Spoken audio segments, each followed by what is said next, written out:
Om 𝗪𝗀𝗀 Namaha. My humble prostrations at the lotus feet of our most beloved Amma, the Chancellor of the 𝗕𝗶𝗴𝗲𝗂𝗃, world-renowned humanitarian leader and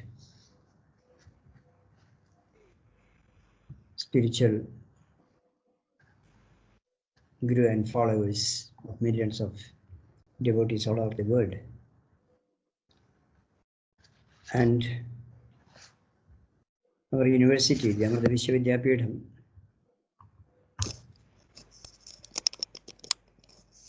is bringing accolades to the academic community, and through many number ones, ranks, and recognitions and appreciations. And it is in this context where the Visual Media Department has taken initiative to organize such a international webinar series, which is spread around 4 weeks. First one today, then the next is going to be on 8th of June, next is going to be on 22nd of June, and then again 29th. So according to the convenience of the eminent speakers and faculty who are all from the professional filmmaking and film philosophical background, all the participants of this are going to be extremely benefited by listening to them. And let me take this opportunity to thank Dr. Shamin B. Nair, who is a filmmaker, cinematographer, and also is an adjunct faculty in our campus, and all the faculty members of the Department of Visual Media and Communication for having organized such a wonderful event, a series of international expert sessions. It is extremely happy, and at the outset, I offer my humble pranams and greetings to all the renowned faculty who have agreed to deliver these sessions. From Malaysia, we have today Hassan Abdul-Muttalib. He's an Asian animation pioneer, animator, film director, and critic. And I understand he will be delivering his knowledge on the voices of Malaysian cinema. So, since it's an international webinar series, the organizers have named it very aptly as Transcending Borders and Finding Cinematic Voices. Then we have 𝗪𝗲𝗀𝗃𝗃𝗃 from Nigeria, a filmmaker and TV producer, and he is going to hold the session on contemporary Nigerian cinema and distribution methods. Then we have Dr. Rashid Dallan, a Malaysian-based professional from UK. He's also a filmmaker and medical practitioner also. Democratizing storytelling, a Malaysian diasporic journey. This is what he is going to deal with on 22nd. Then we have with us Abbad Osman, again a filmmaker and learner and academician. He is going to deliver on the cinema identity for fragmented nation. It is so rich in content, and we can hope for an extremely good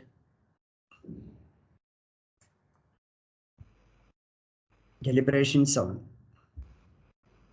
the cinematic voices, what all these professionals and seasoned academicians and professionals are going to share with you. And the knowledge always grows when shared, and that too when it grows transcending the borders, it grows in a multiple fold. So let me hope and pray and wish the organizers as well as all these eminent faculty, eminent professionals who have come to bless us with their knowledge. Let me hope and pray that they deliver the best, and also let me take this opportunity to wish them all the best in their ensuing career and life. These are some of the introductory remarks I thought I will mention in this context. And let me once again thank you all for,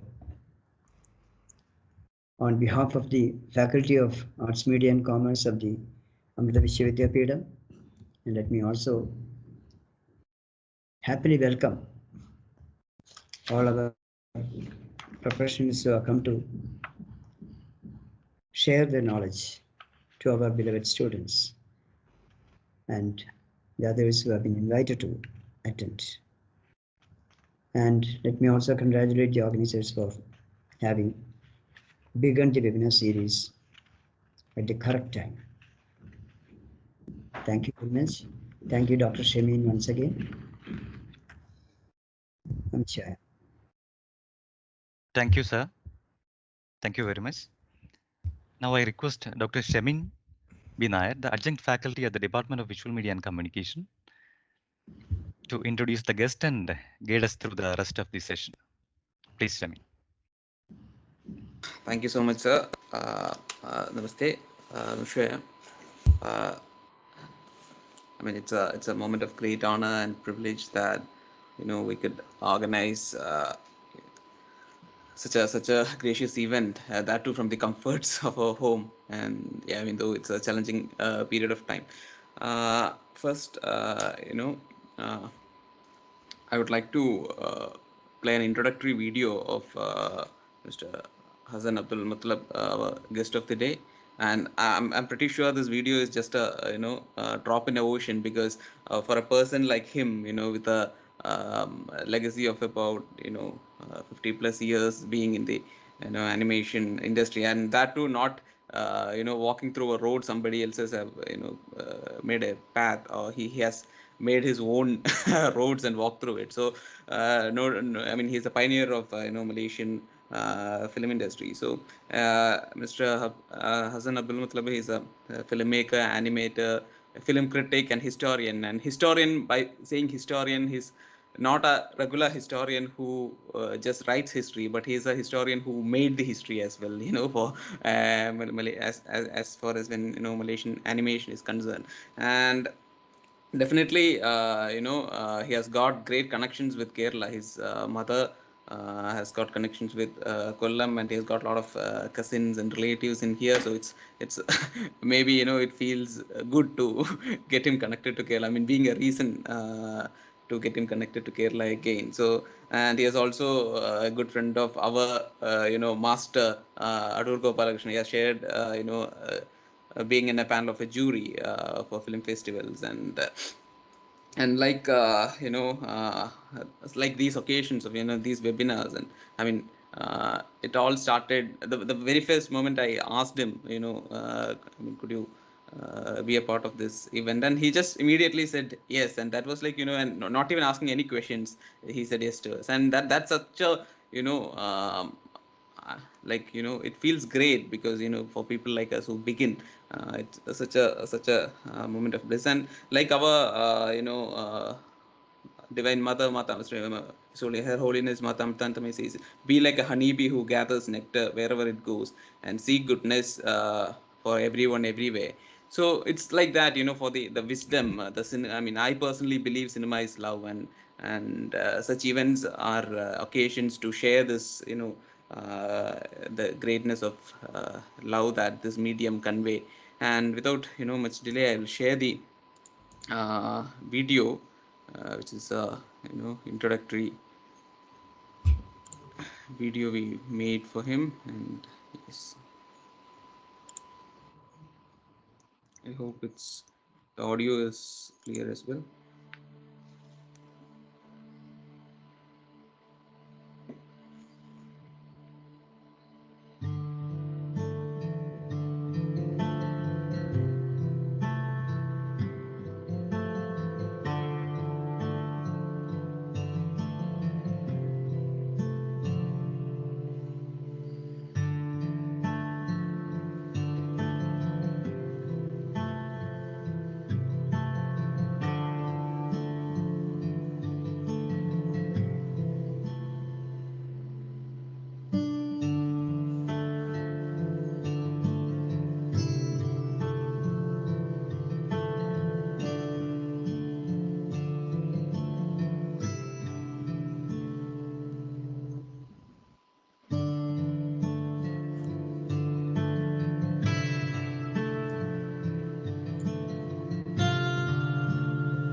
Right. Uh, I would like to quote beloved Amma. She said, "Pure love transcends the body, and it is between the hearts. It has nothing to do with the borders." Quoting that, I would like to welcome Sri Hassan Abdul Muttalib for the first session of Transcending Borders, Finding Cinematic Voices. Welcome, sir. Thank you very much. Very honored with this invitation. Let me start immediately. Hello, everyone who is watching. In any country, the true writers, artists, and filmmakers are observers. And they express themselves through their work, not because they want to say something, but they have something to say. And so it is with Malaysian filmmakers, for whom involvement in film at the beginning was just a job that they needed. Then came the group that was exposed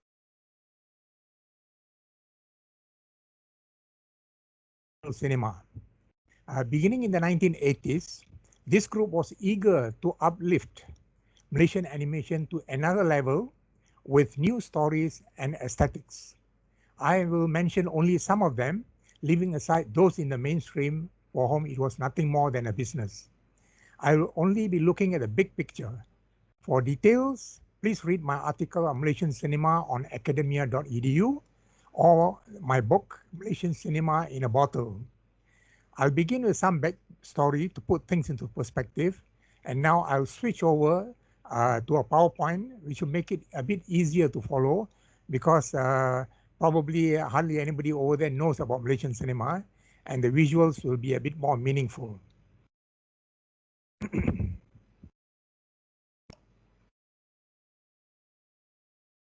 Okay, this is a map of Peninsular Malaysia, and I've indicated 3 important places in Malaysian cinema history.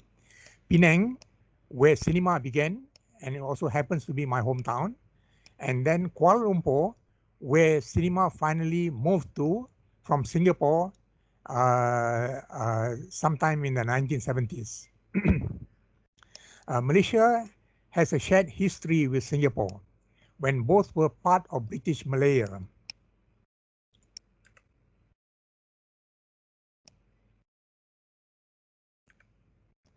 And it was a melting pot of diverse peoples and cultures: Malay, Indian, Chinese, Portuguese, Eurasians, and what have you. Now, using simple logic, you would expect that the films coming out would represent their collective stories and issues. However, that was not the case. From 1934 until 1999, it was nothing but Malay cinema in the Malay language and catering to a Malay audience in British Malaya and also Indonesia, where for the Indonesians, the Hollywood was not their competitor. It was actually Malaysia. The first film was screened in British Malaya in 1897, just 2 years after the first film screening in the world. And first it was screened in Singapore and then in Kuala Lumpur. The first film to be made in Singapore was a Chinese film in 1927. In 1934, the first Malay film was made based on a Persian story and produced and directed by Indians from India. In 1941, few Malay films were directed by Chinese from Hong Kong, a few of them. But the outbreak of the Second World War brought that to a dramatic end. In 1946, filmmaking resumed in earnest, and an industry based on the studio system came into being. In the lead were 2 studios, the Shaw Brothers and Cathay Organization. The earliest directors were foreign, from India, Indonesia, and the Philippines. The local actors were actors or crew. The locals were actors or crew, and they easily adapted to film, as it seemed to be an extension of the popular shadow play at the time, in which the cinematic apparatus was quite similar. One actor was to become legendary. He began his career as a singer and later blossomed into an accomplished composer, writer, and director. This was P. Ramlee, who stands out today from all the other Malays in film. The early 1950s was a time of tumult around the world. Socialism and nationalist aspirations were coming to the fore, and anti-colonial sentiments were increasing. And for those who had migrated to Singapore, it was a time of uncertainty in the face of a modernity that they were not used to. Even cinema was undergoing a radical change in Europe and America at this time. P. Ramlee was influenced by these films that he saw in the cinemas. Some of them were neo-realist in treatment, and he saw a parallel in the lot of his community, the Malays, many of whom had moved to Singapore after the war to improve their lives. And so P. Ramlee's stories and approaches were rooted in the times. Though he mostly used comedy and sometimes parody and satire, his intention was loud and clear as to what he wished his community could become. Among others, discarding outdated traditions and the feudal mentality, to learn to read and write, and for women to play a strong role in family and society. In between, he chided the aristocrats, the rich, and the Hajis for ignoring the plight of the struggling Malays. And I think this is not very far different from the South Indian film that I have seen. His films, now regularly screened to a new and appreciative audiences, are seen to be as relevant today as they were in the 1950s and the 60s. The same issues continue to exist. An example, his film, The Village of 𝗪𝗲𝗏𝗧, was inspired by Rashomon, which he had seen. It was very critical of the ulama, who are so bound to dogma and jurisprudence that it prevents them from exercising compassion to transgressors in the community. We see this problem among Muslims and clerics all over the world today. Fast forward to the 1980s in Kuala Lumpur. A serious cinema was starting to surface. No more were the stories about struggling Malays. Malays had now made it, but success had brought them other problems. The first new wave directors entered the industry in the 1980s, very eager to articulate themselves and do away with the prevalent melodrama. In the forefront was Rahim Razali. This movement coincided with the premiership of Dr. Mahathir Mohamad in 1981, who brought progressive and radical ideas. Rahim Razali was inspired, and he went on to inspire the new wave filmmakers with his films beginning in 1983. Rahim was from the advertising industry and a theatre actor and a very credible writer. His slew of films in the 1980s and 90s stand as a sort of history and state of the nation and of wither Malay identity. His subjects range from the taking of revenge, the image of a faceless Islamic resurgence, political backstabbing, and the direction that young people were taking or not taking in a new Malaysia. The 1980s filmmakers were both subtle and vocal in their criticism of what was happening in the country. Copyright issues and corruption in the entertainment industry, coupled with political and bureaucratic apathy, angered Nasejani, while Mansur Puteh, in Malaysia's first modernist feature, lamented the sidelining of young, qualified, and capable creative people. The 1990s saw more new faces that continued to voice what they saw was wrong with the country. It was also a call to look inwards at Malay culture and how it was being eroded. In a sense, they were criticizing the effects of the new economic policy that was begun in 1970, supposedly to restructure Malaysian society. However, it was in reality a subtle strategy to uplift the status of the Malay majority and create a middle class that will be a base politically for the ruling party. What was overlooked was the drastic change in the culture of the Malays, of a people who live mostly in the countryside, working with the land, who were suddenly brought into the mainstream with all manner of government-sponsored opportunities. This resulted in the development of a capitalistic and materialistic society within a generation. These ill effects began to manifest themselves a decade later, and coupled with Dr. Mahathir's aggressive and rule-breaking approach to fast-track the development of the country, it created tensions, vibrations, and unease, something that had never been felt before, and which are still being felt today in a very drastic manner and becoming very malignant. But it was 𝗪𝗐𝗪𝗔𝗍's entry into film that took Malaysian cinema in a direction quite unimagined. He received his training at the New School of Research in New York and was working in New York for about 14 years before returning to be involved in the Malaysian cinema.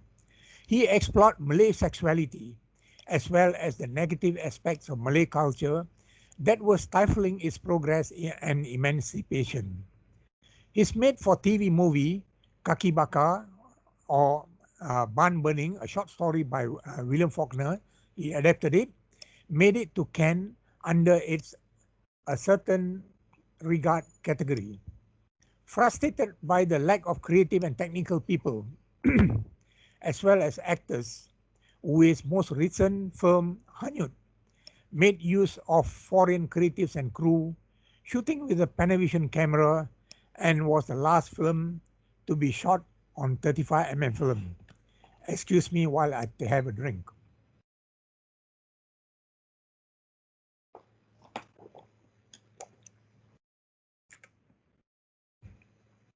Surprisingly, a non-Malay and a Japanese working in Malaysia was exploring the same ground as Owe, but using a popular cinema approach.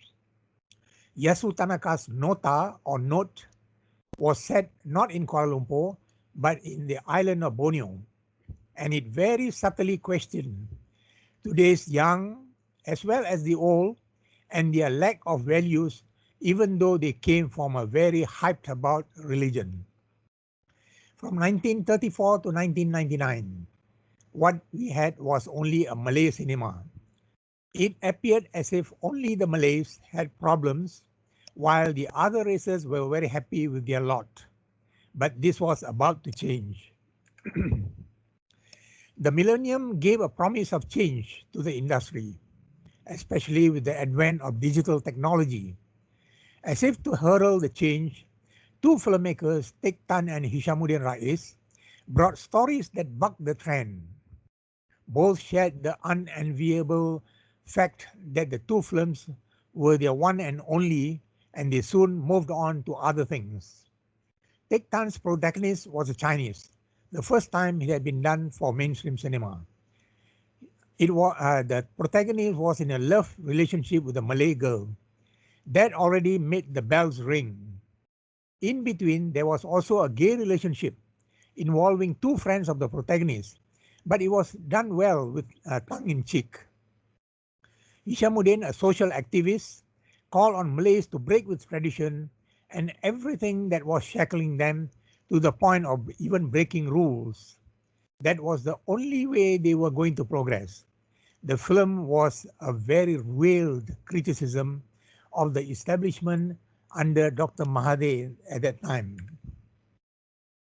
Yasmin Ahmad, who became very famous in a very short time, was a creative director of an advertising agency. She burst onto the screen, in a sense continuing what Teck Tan had initiated. She too had a Malay girl in love with a Chinese boy, and in another film, an Indian boy in love with the Malay girl, and on top of that, the Indian boy was deaf and dumb. Her not too subtle criticism of the Malays, and also of government policies that favored the Malays, brought her into conflict with many Malays. But they did not see that, like P. Ramlee, she was also making a call for the Malays to go beyond their culture and embrace modernity in all its aspects. And like Rahim Razali's films, Yasmin's only 6 films chronicle the nation's struggle with issues of race relationships, the diverse religions and cultures of the country, and the need for compassion among the races. The millennium had brought new technologies that democratized filmmaking. Many film and animation schools came into being to cater to the increasing number of young people who were choosing film, broadcasting, animation, and multimedia as a career. In the year 2000, a momentous year, Amir Muhammad created a revolution of sorts when he made a very low-budget feature film digitally. To avoid censorship problems, he screened it publicly as a multimedia theater. This iconoclastic tendency was to become a feature of his other works, and subsequently led to the banning of all of his films. He then had the opportunity to make a mainstream film called Susuk or Talisman, which was a veiled criticism of the establishment at the time and the way the country was being run. In a sense, he may have contributed to the downfall of that leader at the time. Seeing the opportunity to make feature films at hardly any cost digitally, young people jumped on the bandwagon to make their own features. And so, a little cinema of Malaysia came into being that ran parallel to the mainstream that was still making expensive features shooting on 35mm film. Being savvy with the internet, these digital filmmakers reached out to international film festivals. The festivals, always eager to see new works, were surprised at these films coming out from Malaysia that were in various languages, English, Malay, Chinese, and Tamil, which had never happened before. And the stories were refreshingly new and different, and importantly, articulating the various races' frustrations, hopes, and longings, unlike their parents and grandparents, who were silent on the many inequalities facing them as Malaysian citizens. Only a few of the little cinema managed to make it into the mainstream. The second decade of the millennium saw a diversity of films now having all gone digital. Many directors were now even more concerned about the unnerving direction of the nation and society, and some expressed it in satire and parody or in veiled terms. 𝗀𝘀𝘀𝘀𝘀, a graduate of the Beijing Film Academy, made a film called The Journey. That was his second film. It was in the Chinese language, and he had unknown actors. It was a story about personal relationships, memories, and culture. Surprisingly, it became a huge hit, and nobody could figure out why that happened. And so was his Ola Bola that called upon Malaysians to look back at a time when the country was united, and it was a clear criticism of the present situation. New and trained directors came on the scene. They showed their concern at the state of the nation and how it was affected by social, cultural, economic, and political developments. This has been expressed by some filmmakers through their films by questioning the role of religion as well as the system in not preparing youth for life in the modern day. Also, the confusion in Malay society when the Malays were confronted with new realities like transgender issues. It was also about the conflicted Malay and his chaotic world, about the frivolous young people of today unaware of their place in society. Also about corruption in the police force, something that had never been shown before. The disappearing cultural heritage in the face of unbridled capitalism, and political power play, conspiracies, and character assassination that actually reflects the country's current situation. But all is not doom and gloom. There is some light at the end of the tunnel for the people of Malaysia. We are fortunate to have had filmmakers like the late Yasmin Ahmad and now 𝗀𝘀𝘀𝘀𝘀𝘀, Vimala Perumal, and many others, and also Muhammad Khalid, among others, who are very benign in their approach. Muhammad in particular has been consistent from his first film in 2003, and using parody, satire, wit, and irony, Muhammad hilariously criticizes society and the state in a manner very much like P. Ramlee in the 1950s. Not only that, he subtly provides a solution to the nation's ills. His films make use of non-actors, veteran actors, as well as includes new faces which are not very commercial. The characters in his films are ordinary village people, rockers, gangsters, and even ghosts and zombies.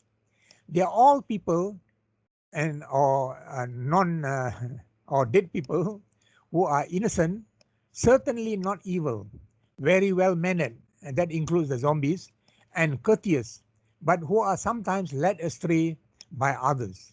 He calls for the unity of the various races by including them in all his films, and its most recent and its film that is now screening on our satellite television has made 5 million ringgit, which is unprecedented, and it looks like he's getting better and better with his storytelling, and audiences are becoming very receptive. And in 2 of his films, Estate and Run Goes Run, his protagonists are non-Malays with stories and issues that are very, very universal. Mamat's call is for us to go back to a time in all his films when we were more human and humane, having compassion and being very considerate to others. Mamat calls for hijrah and reda, 2 Arabic words.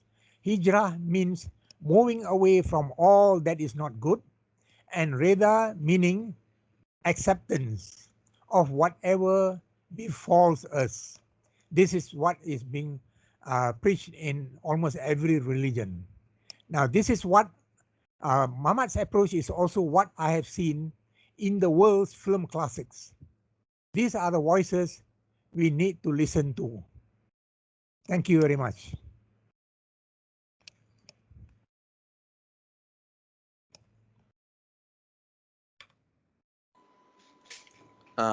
Thanks a lot, sir. I hope I was on time. Yeah, perfect. Okay, so thanks a lot, sir. I mean, we'll open up the forum for question and answers. If you got any questions, you can raise your hand, or else you can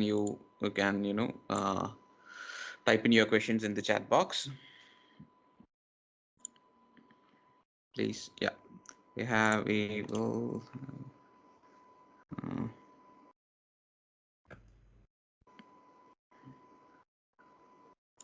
Yes. Wait. You have a question from 𝗪𝗀𝗀𝗧𝗪, Shamin. Yeah. I mean, what do I do? Like, how do I enable her? Sir, I'll talk. Yeah. Okay. Yeah, please. Thank you so much, sir, and thank you, sir, for the amazing presentation as well. And I wanted to ask, sir, what do you think what would you like to see in the future of Malaysian cinema, and how do you think it can get greater audiences outside? Well, I would like to say I'm a bit pessimistic, because what needs to happen, especially from the politicians, is not happening. We are not coming together as a nation, and we are still being segmented. The Chinese are making films in the Chinese language. The Indians are making films in the Tamil language, and the Malays are making it in Malay. Now, you are also segmenting the audience. Now, the Chinese, hardly any of them go to see Malay films. The Malays, I would say, very, very small fraction would go to see the Chinese films and also the Tamil films. Now, if we have not created this audience in our own country, it's going to be a problem creating an audience outside for our films. So even though some of our films have made it internationally and have won some prestigious international awards, we still have a long way to go. And the only way is for the politicians to make what we have very strangely called a Malaysian film. We need to have, like Muhammad Khalid that I have mentioned, who includes Malays, Chinese, Indians in his films, and they are not just being used as the non-Malays are not being used as comedy relief, as P. Ramlee used to do in Singapore. To a certain extent, he was actually stereotyping the Indians speaking typically like an Indian and the Chinese typically like Chinese. We have moved away from that. We have many Malays, we have many Chinese and Indians who are very fluent in the national language. So they have to come together so that we will be proud to show any of our films outside and say, this is a Malaysian film. But ironically, whenever our films go out, if they are in Malay or Chinese, we call it Malaysian film.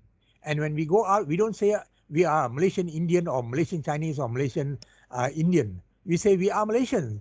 So you see, there's a very strange problem here. But I would say that the outside world is actually looking at a few filmmakers, and they have already been offered films to be made. But the problem is the locals are not watching these movies, and some of these movies can't be screened here because they are a bit sensitive, sometimes questioning the policies of the establishment.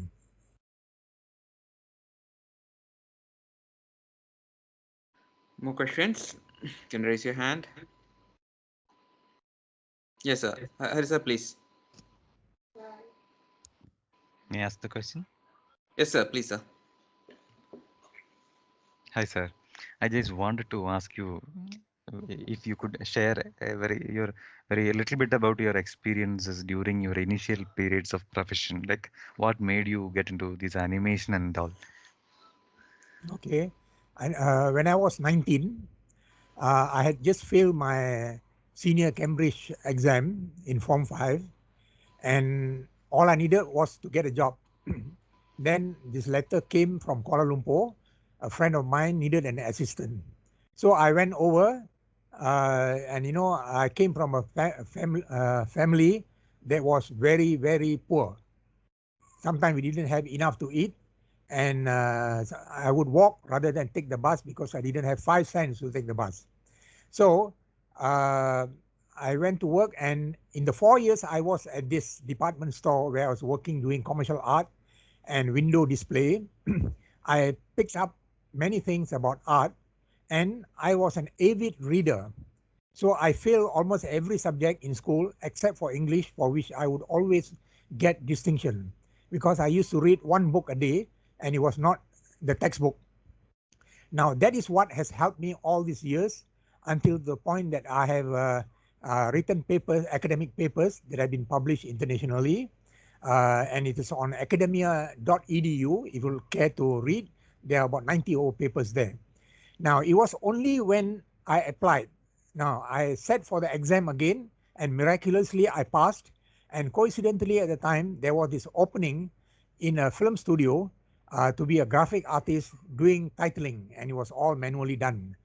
And then I had the opportunity. I was asked to do animation, and even though I knew nothing about it, what I did was I went to our library of foreign films, and I looked at the films frame by frame using a magnifying glass, 16mm films, and I copied the animation and I applied them, and slowly I began to understand animation. And of course I was hooked, and I took the trouble to read books, then go overseas on my own money, and to visit animation studios and meet people. And I began to understand then about directing. Then I was hooked on directing, and I directed a few live action public service advertisements. So you see, it was not something that I planned or I had a goal in mind. Whenever I got interested in something, I would go all out for it. Now, if you love what you do and you do what you love, you will be successful. Thank you, sir. Thank you.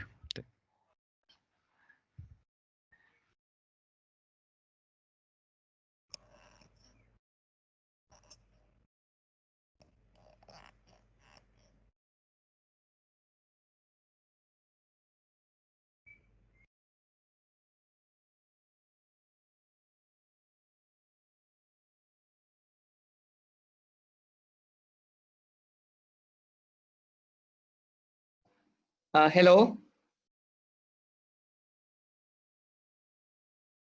Hi. This looks like my friend. Yeah, hello, Mr. Hassan.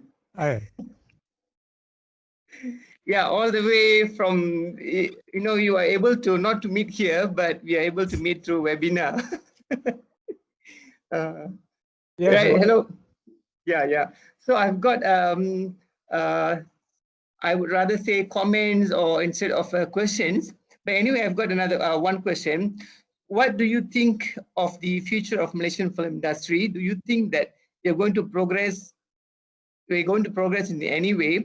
because it has been like this for the past, I think, 10, 15 years. We are not really progressing that much, despite having some really good directors, because of, I think, political and religious taboos in their films. And number two, what do you think of the cultural and religious segregation in films and stereotyping of characters in Malaysian films? And number three, another comment I would like to make is, I think Malaysian films, lacking in good storytelling, despite we having lots of issues in the country, but there are lack of directors who are brave enough to come forward and produce this kind of films. So what is your comment on that, Mr. Hassan? Okay, earlier I said I was pessimistic, Yeah. but now I can say that I'm optimistic, because there are new directors who are gung-ho and who are, no matter what they face, they don't give up. For example, 𝗕𝗫𝗄𝗃 could Yeah. easily go to any other country. He is our very prominent filmmaker. He can go to any other country and they will willingly accept him to make films in their own country. But he is a true philosopher. And you know, philosophers will never leave their country. All the people, the Malays, the Indians and Chinese who migrated to Malaysia, or Malaya at that time, they were from the working class. All they were looking for was Maslow's lowest hierarchy: food, security, and shelter. Now, today, many Malaysians have succeeded, and their children are now becoming filmmakers. They are now at the top level of Maslow's hierarchy of needs, which is self-actualization. So now they want to express themselves. And even though some of them, or most of them, are facing all kinds of hardships, not really being able to get the funding that seemed to be being offered by the agency that was supposed to be looking after the film industry, they are really going all out, getting their funding from overseas, and then doing crowdfunding and things like that. So I'm very optimistic that these people will not give up. And then, of course, that anger is very important for filmmakers. That makes them more creative, and I would say, in a sense, it parallels what Iran went through. Even though they were subjected to a lot of censorship, they couldn't do this, couldn't do that. Finally, we see Iranian films are world class. And I think one day we probably can achieve that if they stick to their aspirations, their hopes, their visions. The other one was on the stereotyping.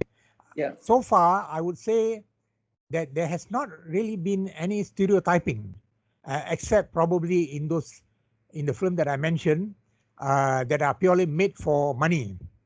But Yeah. I can say that filmmakers like 𝗫𝗀𝗃, Namron, and many others, 𝗪𝗏𝗏, they are actually making what is termed as a real Malaysian film, where we see all the various ethnics coming in and interacting with each other, and they are not embarrassed to be speaking in the national language or switching to English or Malay and Tamil. So actually the stereotyping finished with the 1950s films, but I do not know if you have seen any, but just brush them off.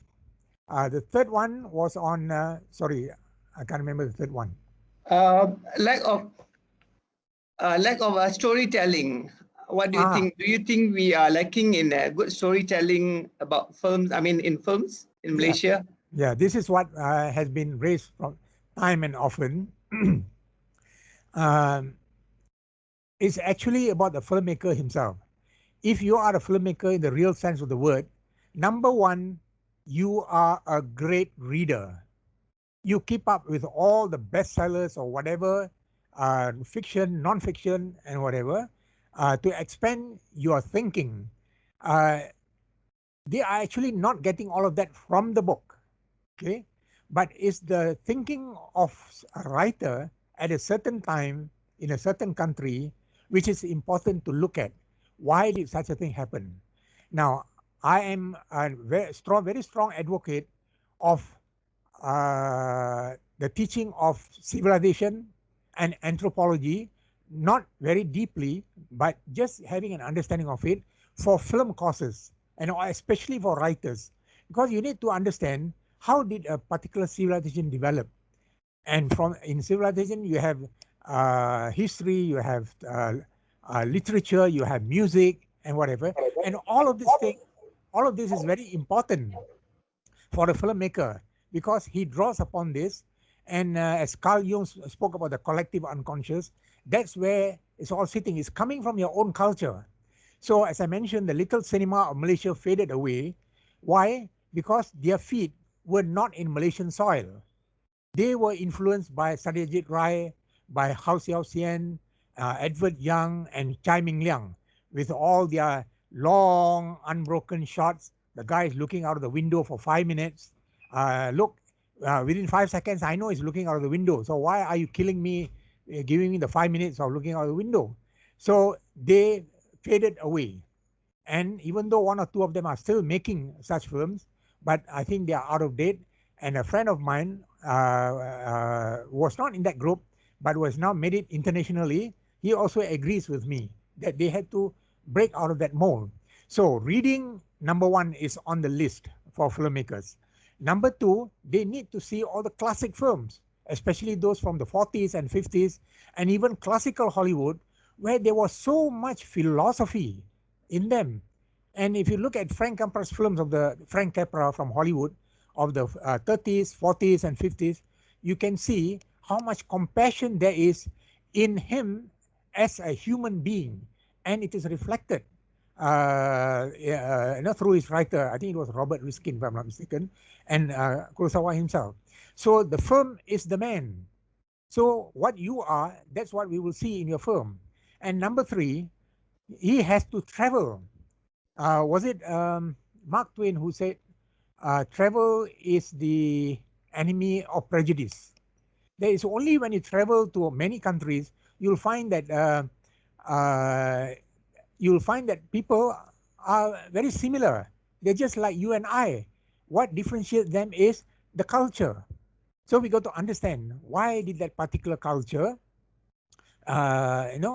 create such things or such problems, or like as in India, great music, great acting, great stories has come out. And if you look at the young Indian filmmakers today, I cannot believe what I'm watching. So I saw a few recently. There was one that seemed to be a new genre. It was a horror movie, but it was not really horror. And then the way it was presented, it was very expressionistic, very surrealistic. I forget the name for the moment. And the fourth one is very important, mixing with people who are much more intelligent than we are. And we can do this by going to International Film Festival, mixing with all the great people who you'll find are just like you and I. They are very pleased to talk to you and share what they have gone through. So I think if you have these qualities, we will produce better movies. And this is very important to the young people who have chosen filmmaking as their career. Yes, thank you, Mr. Hassan. Pleasure. Thank you, Rajalingam sir, and thanks for the answers. We have Dr. Srina. Welcome, Dr. Srina. Hello, sir. Good afternoon.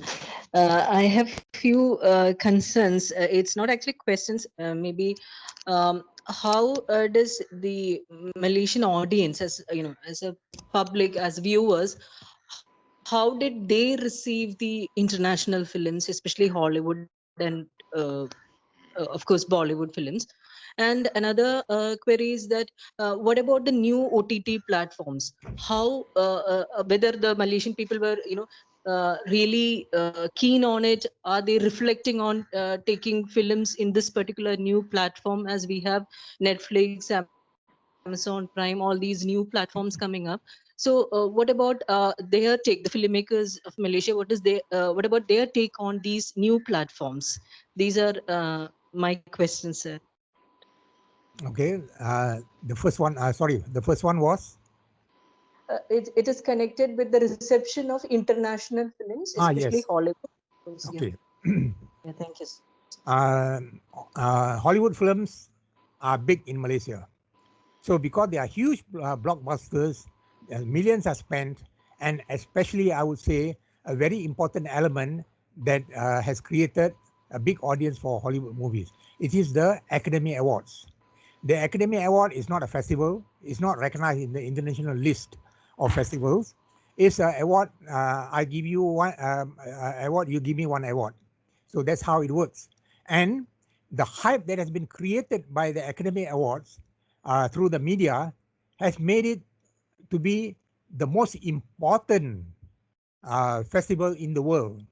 So now the audience seems to be waning, and this connected to your second question about people going to Netflix and so on rather than wait for the blockbuster to come to the cinema. So in the 70s, we had the VHS. I don't think anybody remembers VHS. So we used to see a lot of pirated foreign movies. That was the only way we could get to see, because the award-winning films like in Cannes and Berlin or Tokyo or Venice, we will never get to see them. Because why? Oh, they're supposed to be slow moving. Now, the little cinema of Malaysia was influenced by all the pirated DVDs that they saw. And of course, many of them were inspired, and I think some of them copied things like that. So that's not a big problem. But they were keen on foreign movies. Why? Because they wanted also to know what are the stories that are very universal, that appeal to a bigger audience. And also, how is it so visually presented that the language is not a problem? So you see, the moment you have one word in the subtitle, your audience is already reduced. Why? Because they have to read it. So they have to understand film language to be able to speak to an audience visually. And film programmers, when they come to your country to choose films, this is what they look at, and they are not really interested in the dialogue and so on. They just see the first 1 minute, they know whether the film applies to a particular festival. So Netflix, of course, I think is huge, and our satellite television is the only one when it began, is now losing audiences to Netflix, iFlix, and a lot of other OTTs. And I myself, and especially now with the pandemic, theaters are closed. All the more reason for people to hook up with all these streaming platforms. And it's so easy, the click of a button, you can choose any kind of any film from any country to watch.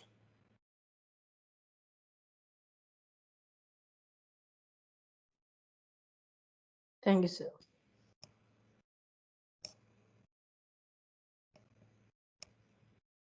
Thank you, Srina madam, and thanks, sir, for answering.